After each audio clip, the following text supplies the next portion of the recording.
सतनाम श्री वाहिगुरु, सतनाम श्री वाहिगुरु, सतनाम श्री वाहिगुरु, सतनाम श्री वाहिगुरु।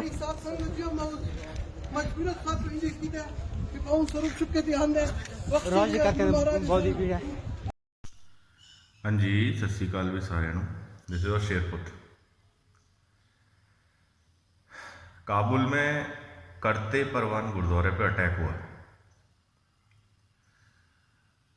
और जिसमें एक सिख बंदा भी है जो मर गया और फाइनली वो गुरुद्वारा इवैक्यूएट करना पड़ा, खाली करना पड़ा, गुरु ग्रंथ साहब महाराज को लेके आना पड़ा।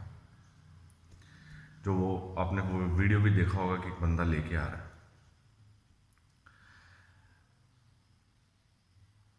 इसमें दो चीजें, दो मैसेज दो टाइप के लोगों।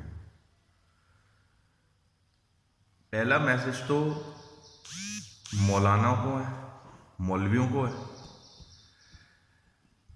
भाई, इस्लामिक स्टेट ऑफ खुरासान उन्होंने इसकी जिम्मेदारी ली और ये कहा है कि हमने मोहम्मद साहब की बेदबी का बदला लिया इन काफिरों से, मतलब हिंदुओं और सिखों से। Islamic state of Khorasan, ISKP।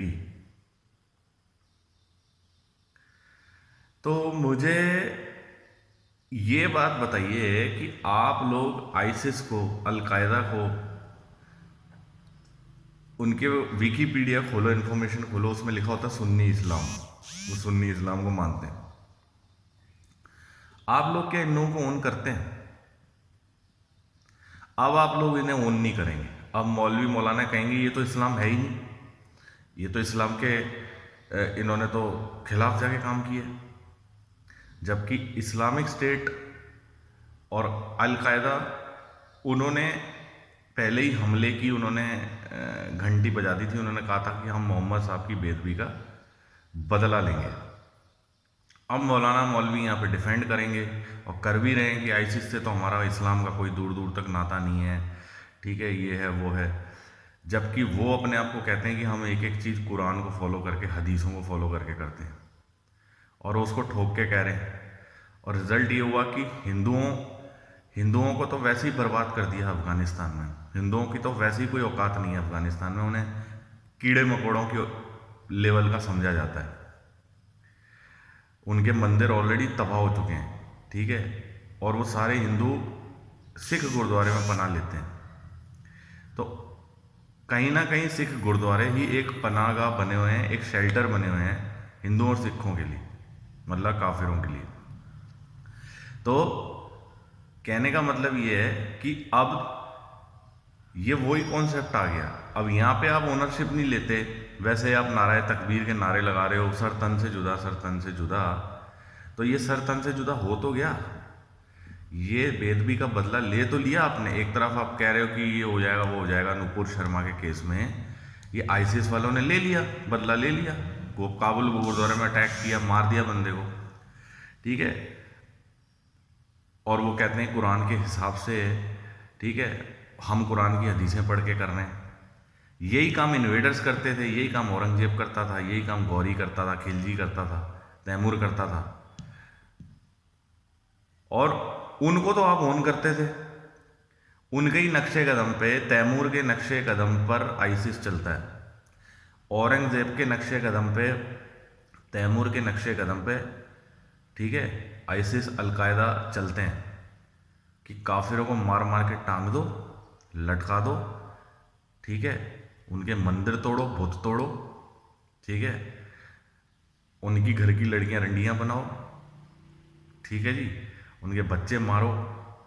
तो उनको तो आप ग्लोरीफाई करते हो, वली कहते हो। अब यहाँ पे आप आइसिस और अलकायदा भी वही काम कर रहे हैं जो तैमूर ने किया, जो आपके मोहम्मद गौरी ने किया, गजनी ने किया, औरंगजेब ने किया। उनको आप ओन नहीं करते। ये भाई क्या है ये किस टाइप का तुम्हारा ये जो है डबल स्टैंडर्ड है? जरा कोई मौलवी मौलाना इसका मुझे जवाब दे दे। और जब कुरान पे तुम्हारे से डिबेट की जाती है, उस हिसाब से तो ये सारे के सारे Islamic State, Al Qaeda, Aurangzeb, Timur, ये तो काफिर हुए। काफिर बोलो फिर, काफिर तैमूर, काफिर औरंगजेब, काफिर गौरी, काफिर आइसिस, क्योंकि ये तो इस्लाम के खिलाफ जाके कर रहे हैं ना। आपके हिसाब से तो इस्लाम कुरान में लिखा ही नहीं है, और कायदे से लिखा होना भी नहीं चाहिए। मैं तो शुरू से कह रहा हूँ, तो दज्जाल, किसी दज्जाल ने लिखी है ये बात। ये कुरान लिखी दज्जाल ने, जिसमें ऐसी आयतें डाल दी हैं कि चाइल्ड सेक्स करो, ठीक है, लड़के लोगों के बुत तोड़ तोड़ के, इबादत गाहों को तोड़ तोड़ के, ठीक है जी, उनको तोड़ तोड़ के अपनी इबादत गाहें बनाओ, उनकी लड़कियां रंडियां बनाओ, उन्हें मार के। तो मेरे ख्याल से तो एक पैगंबर, अल्लाह का पाक नबी ऐसा काम नहीं कर सकता, और ना ही वो ऐसा संदेश, ऐसा कोई मैसेज, ऐसा कोई पैगाम उनके फॉलोअर्स को दे सकता है। यहाँ तो वो मोहम्मद साहब नहीं थे जिन्होंने ये सब आयतें, कुरान और ये सब लिखा। वो कोई दज्जाल का आदमी था, क्योंकि मोहम्मद साहब तो एज़ पर रिकॉर्ड्स अल्लाह के पाक नबी सल्लल्लाहु अलैहि वसल्लम थे। वो तो नबी थे अल्लाह के, ठीक है। तो अल्लाह की शान में गुस्ताखी एक अल्लाह का पाक नबी क्यों करेगा? अल्लाह की शान में गुस्ताखी तो वो करेगा नहीं, क्योंकि अल्लाह की शान में गुस्ताखी अगर वो करेगा, कर ही नहीं सकता ना, लॉजिक ही नहीं बनता। कृष्ण हुए, शिव हुए, आपके राम जी हुए, ठीक है, हमारे गुरु साहब हुए, उन्होंने सारे नेक काम किए, लोगों की भलाई का काम किया, रेस्पेक्ट की। लेकिन मोहम्मद साहब के बारे में सबसे ज़्यादा कंट्रोवर्सीज क्रिएट की जाती हैं। लेकिन हमारे जैसे लोग आज भी हम ये कहते हैं कि अल्लाह का पाक नबी अल्लाह की शान में गुस्ताखी कर ही नहीं सकता। अल्लाह ने सोसाइटी की भलाई के लिए, समाज की भलाई के लिए पैगंबर उतारने होते हैं, फरिश्ते भेजने होते हैं। तो वो अल्लाह तो नहीं कहेगा जाके रंडियाँ बना, अल्लाह तो नहीं कहेगा जाके 6 साल 9 साल की लड़की से सेक्स कर, 6 साल की शादी कर, 9 को पेल दे, ठीक है जी। अल्लाह तो नहीं कहेगा दूसरों की इबादत का तोड़। अल्लाह तो ये कहेगा कि जाओ, आपको भलाई करनी है। तो मेरे को ऐसा लगता है कि यहाँ तो वो बंदा मोहम्मद साहब नहीं था, और मोहम्मद साहब हुए ही, ये बात बिल्कुल ऑन रिकॉर्ड है। वो अल्लाह के पाक नबी थे, पाक रूह थे। उन्होंने शायद अच्छे काम किए, उनको बदनाम किया जा रहा है, हदीसों में उनके बारे में गलत लिखा जा रहा है, कुरान में गलत लिखा जा रहा है। यहाँ कुरान पूरी गलत है, ठीक है। मैंने पहले ही कहा, यहाँ तो बंदे गलत हैं, मुसलमान गलत हैं, यहाँ कुरान गलत है। यहाँ बंदे ठीक हैं, यहाँ कुरान सही है, लेकिन जो कहानी समझ में आती है वो कुरान और हदीसों में गलत लिखा गया है।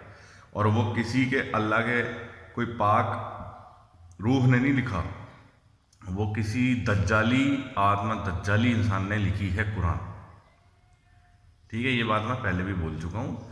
और मोहम्मद साहब को बदनाम करने की कोशिश की जा रही है, क्योंकि अल्लाह का पाक नबी अल्लाह की शान में गुस्ताखी नहीं कर सकता, ठीक है। दूसरी चीज, काफी लोग ये कह रहे हैं कि भाई ये तो सिखों का हवाला दे रहे हैं कि भाई हाँ, ये सिख जो हैं ये आपके उनके साथ ऐसा हो रहा है, तो उनके साथ, सिखों के साथ। मैंने उनको मैं बताना चाहता हूँ भाई, सिख नहीं है कल्ले कल्ले, हिंदू भी वहाँ पे फंसे हुए हैं। हिंदुओं के साथ तो पहले ही बेड़ा गर्क हो चुका है, हिंदुओं के तो सारा डिमोलिश कर दिए मंदिर वगैरह, ठीक है जी। तो ये चीज़ें आपको ध्यान देनी होंगी। It's not only about the Sikhs, it's all not only about the Sikhs, ये सिखों के बारे में नहीं, इसमें हिंदू भी, उनका भी नुकसान हो रहा है, ठीक है।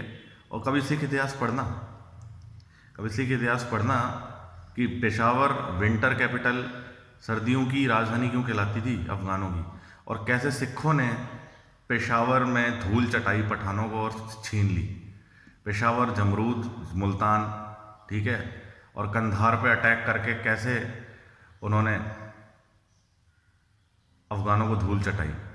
तो कभी सिखों का इतिहास पढ़ो कि सिखों की तूती कैसे बोलती थी, अफगानिस्तान से लेकर तिब्बत तक। शेर पंजाब महाराजा रणजीत सिंह का खालसे राज का डंका कहाँ से बोलता था ना, अफगान पेंटों में मोड़ते थे। तो ये पढ़ो पहले, फिर बातें करना। आज वहाँ पे हालात ऐसे हैं, डेमोक्रेसी बन गई, माइनॉरिटीज़ हैं इसलिए कुछ कर नहीं पा रहे। जब राज करना था तो राज किया भी, वो भी डंके की चोट पे। डंके की चोट पे छाती पे पैर रख के राज किया सिखों ने अफगानिस्तान में। ये बताने की ज़रूरत नहीं है, राज ये सिखों का, हमारा सिखों का वाइब्रेंट इतिहास है। ये किसी से छुपा नहीं होना चाहिए। नहीं है किसी को नॉलेज तो जाके Pakistani news channel, Pakistani media channel, उनको खुद जाके पढ़ लो, उनको देखो, तो पता लगेगा कि सिखों की तूती कहाँ तक बोलती थी। शेरे पंजाब खड़क सिंह, हरी सिंह नलवा, ठीक है, निधान सिंह पंजहत्ता, ऐसे बब्बर शेर थे आर्मी में। फिर पठान, कोई शाह जमान, शाह सुजान, जो पोते थे शेर उसके अब्दाली के, वो कैसे शरण लेने आए थे शेर पंजाब के दरबार में, हैं, लुधियाना रहते रहे। तो पठानों को पनाह उनके रहमो करम पे, शेर पंजाब के रहमो करम पे जिंदा थे अब्दाली के परिवार वाले पोते। अब्दाली ने जितना कत्ल वगैरह की थी उसका सारा का बदला ले लिया था सिखों ने। ये पढ़ो जाके, फिर पता लगेगा। ठीक है, जय हिंद, जय भारत दोस्तों।